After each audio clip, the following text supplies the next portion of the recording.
Hello, नमस्कार आप सभी को। देखिए, मैं हमारा जो हिंदी का टॉपिक था, वो आपका संज्ञा, सर्वनाम, विशेषण और क्रिया यानी विकारी शब्दों तक हो गया था। ठीक है?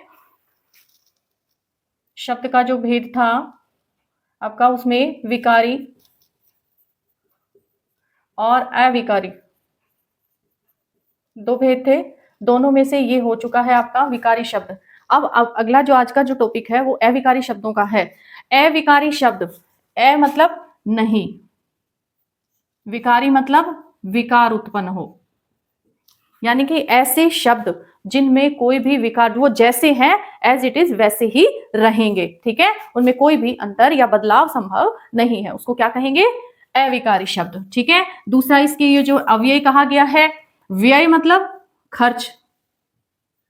ठीक है, मतलब नहीं, यानी खर्च नहीं होते, जैसे है ना वैसे के वैसे ही वो रहते हैं। ठीक है, इसलिए इनको क्या कहा गया है? अव्यय शब्द कहा गया है। अब इन अव्यय शब्दों को, अव्यय शब्द किनको कहते हैं? ऐसे शब्द जो किसी भी अन्य जो संज्ञा, सर्वनाम, विशेषण, क्रिया किसी के भी कारण बदल नहीं सकते। ठीक है, वो जैसे लिखे हुए हैं उसी रूप में ही अपने वाक्यों में प्रयुक्त हो जाते हैं। जैसे इसमें देखिए, अविकारी शब्दों के भी 4 भेद होते हैं। क्रिया विशेषण,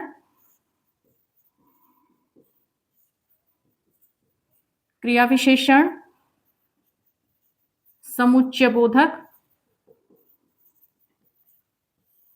संबंध बोधक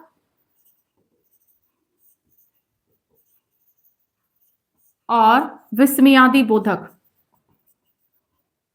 विस्मयादि बोधक, ये 4 भेद होते हैं बेटा इसके।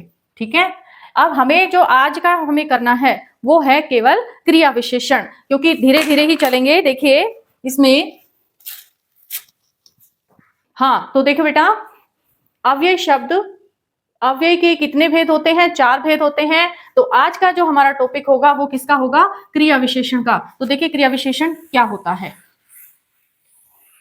क्रिया विशेषण, क्रिया विशेषण कहते हैं कि ऐसे शब्द जो क्रिया की विशेषता, उसके स्थान, रीति आदि, परिमाण आदि को बताते हैं, उनको हम क्या कहेंगे? क्रिया विशेषण कहेंगे। अब जैसे जो इसकी जो भाषा, आसान भाषा है वो क्या होगी? क्रिया की विशेषता बताने वाले शब्दों को हम क्या कहते हैं?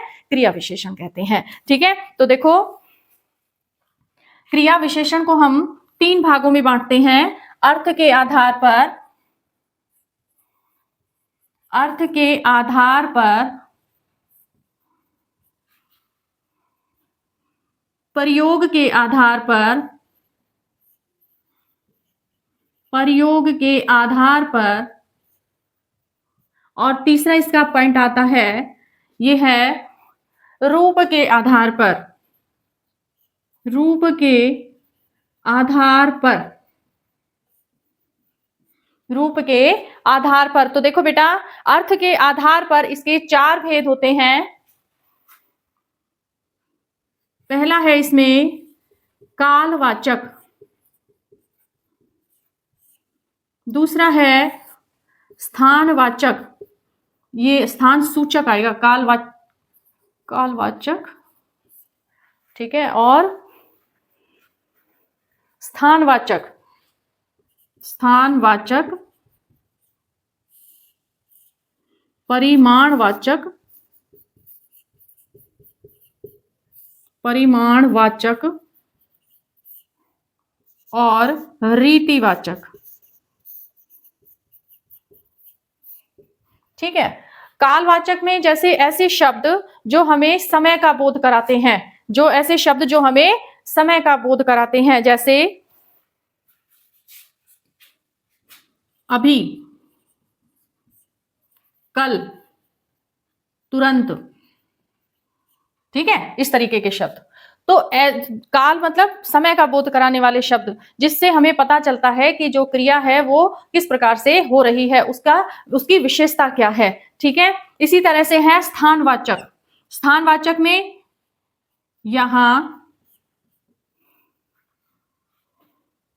इधर, उधर। ठीक है, इस तरीके के शब्द आएंगे।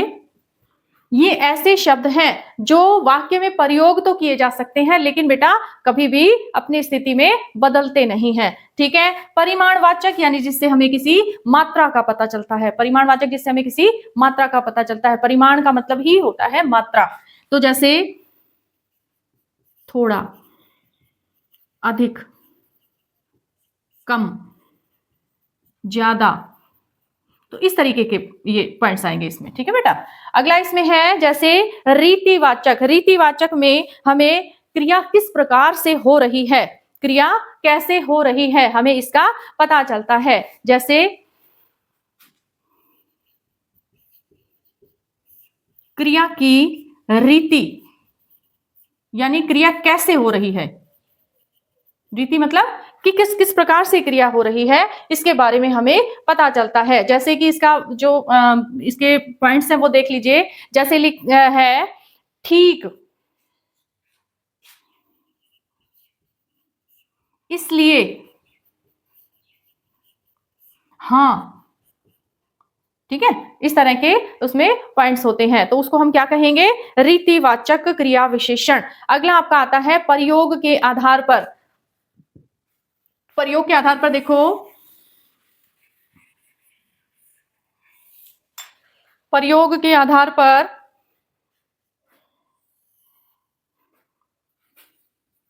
साधारण, साधारण क्रिया विशेषण,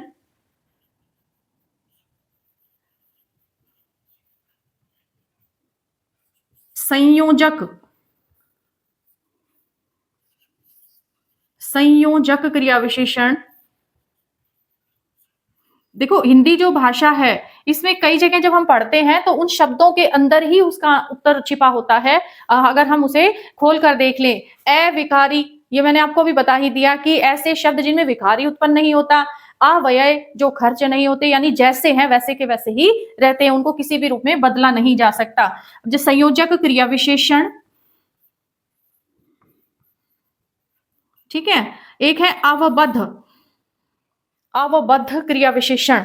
एक है अनुबद्ध,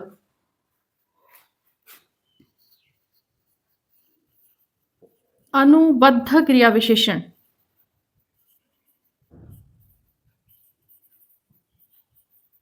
ये हैं 3। ठीक है।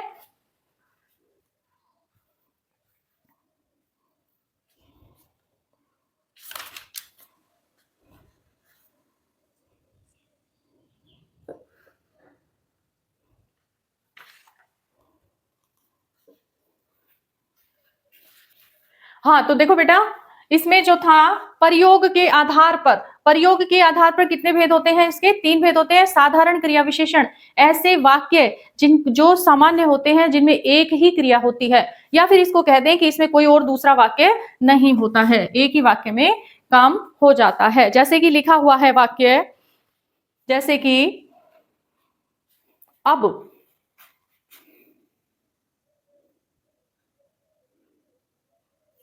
वाक्य लिख देती हूं ना मैं, स्कूल से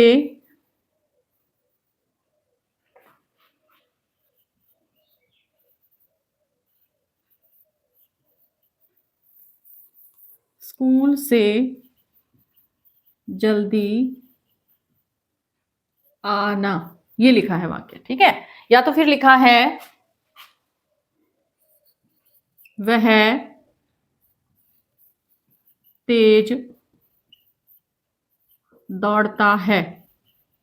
भाई ये क्रिया हो गई, ये इसकी विशेषता हो गई। ठीक है। वाक्य एक ही है क्योंकि क्रिया एक है, उसके अंदर वाक्य भी एक है और विशेषता दी गई है। जल्दी शब्द है, ये भी आपका क्या है, साधारण वाक्य में ही आ रहा है क्योंकि क्रिया एक है। अगला दूसरा देखो इसमें, जैसे कि लिखा हुआ है संयोजक। संयोजक क्या होता है, योजक, साथ में यानी कि जुड़ा होना, एक वाक्य दूसरे पर निर्भर होता है, उसको हम क्या कहेंगे, संयोजक कहेंगे। जैसे कि शब्द है, जैसे लिखा हुआ है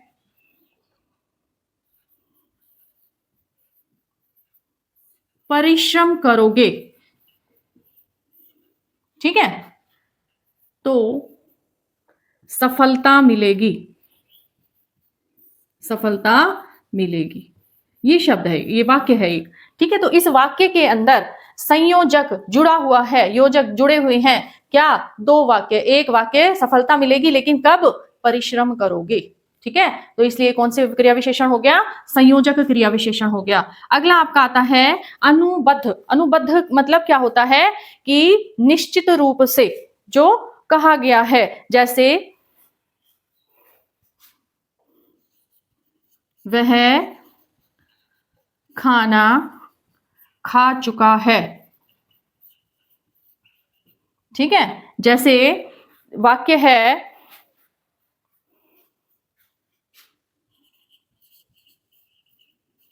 मैंने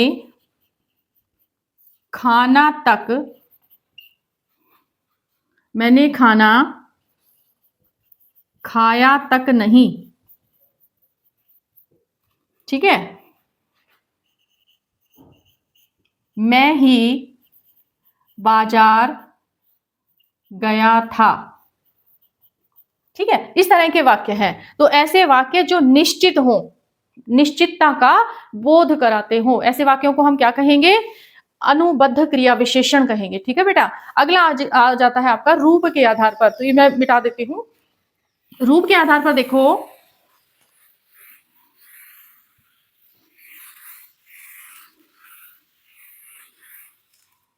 रूप के आधार पर इसका जो भेद होते हैं वो होते हैं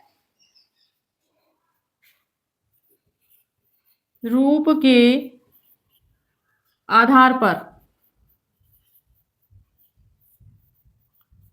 रूप के आधार पर इसके तीन भेद होते हैं: मूल, क्रिया विशेषण,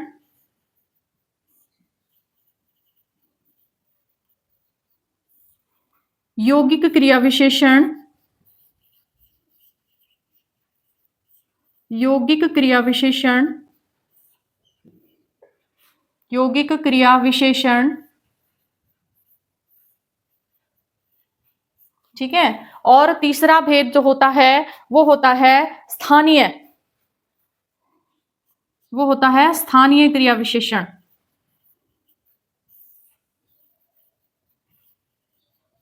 स्थानीय क्रिया विशेषण। ठीक है बेटा, तो मूल क्रिया क्या होती है? मूल क्रिया ऐसी क्रियाएं जो मूल रूप में रहती हैं, वो उसके में किसी अन्य चीज का योग या जुड़ाव नहीं होता है। जैसे लिखा हुआ है, जैसे लिखा है मैं ठीक हूं। ठीक है, ऐसे वाक्य है जो मूल रूप यानी कि अपने मूल रूप में होते हैं, इसको बदलना संभव नहीं है। इसी तरह से यौगिक क्रिया विशेषण, यौगिक क्योंकि शब्द से ही पता चल रहा है, इसमें क्या है? योग है। योग मतलब जमा, जुड़ना। ठीक है, तो ऐसे शब्द जो दो उनमें परतें लगाकर जोड़ दिए जाते हैं उनको हम क्या कहेंगे? यौगिक क्रिया विशेषण कहेंगे। जैसे जैसे दिन भर। ठीक है, जैसे रात तक। ठीक है, इस तरीके के शब्द जो साथ में जोड़ दिए जाएं, जैसे जिससे। ठीक है, ऐसे शब्द जिनमें परते या अन्य शब्दों को उसमें परतों को जोड़ दिया जाता है उनको हम क्या कहेंगे? यौगिक क्रिया विशेषण कहेंगे। अब देखिए आता है स्थानीय क्रिया विशेषण। जैसे स्थानीय क्रिया विशेषण का मतलब यही है कि वाक्य के अंदर ऐसे शब्द आ जाते हैं जिनको जो विशेष स्थान रखते हैं, जो विशेष स्थान रखते हैं वाक्य के अंदर। जैसे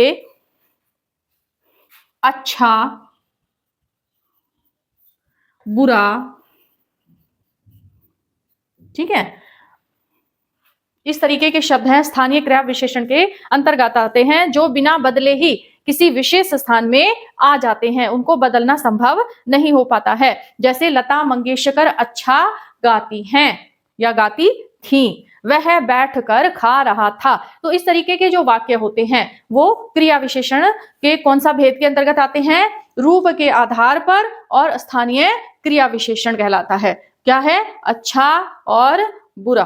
ठीक है, तो ये आपका क्रिया विशेषण का पार्ट था। अगला जो हमारा टॉपिक होगा वो कौन सा होगा? समुच्चय बोधक। समुच्चय बोधक या संबंध बोधक का होगा। ठीक है बेटा, कोशिश करूंगी कि 3 आपके पॉइंट रह गए हैं क्रिया विशेषण के बाद कि एक में आ जाए, नहीं आएंगे तो उसके पार्ट अलग से हमें करने पड़ेंगे। ठीक है बेटा, आई होप कि आपको वीडियो अच्छी लगी होगी। बेटा सब्सक्राइब जितना हो सके करवाएं और करें। ठीक है, लाइक करें, कमेंट करें। ठीक है, मिलते हैं अगली क्लास में। ठीक है बेटा।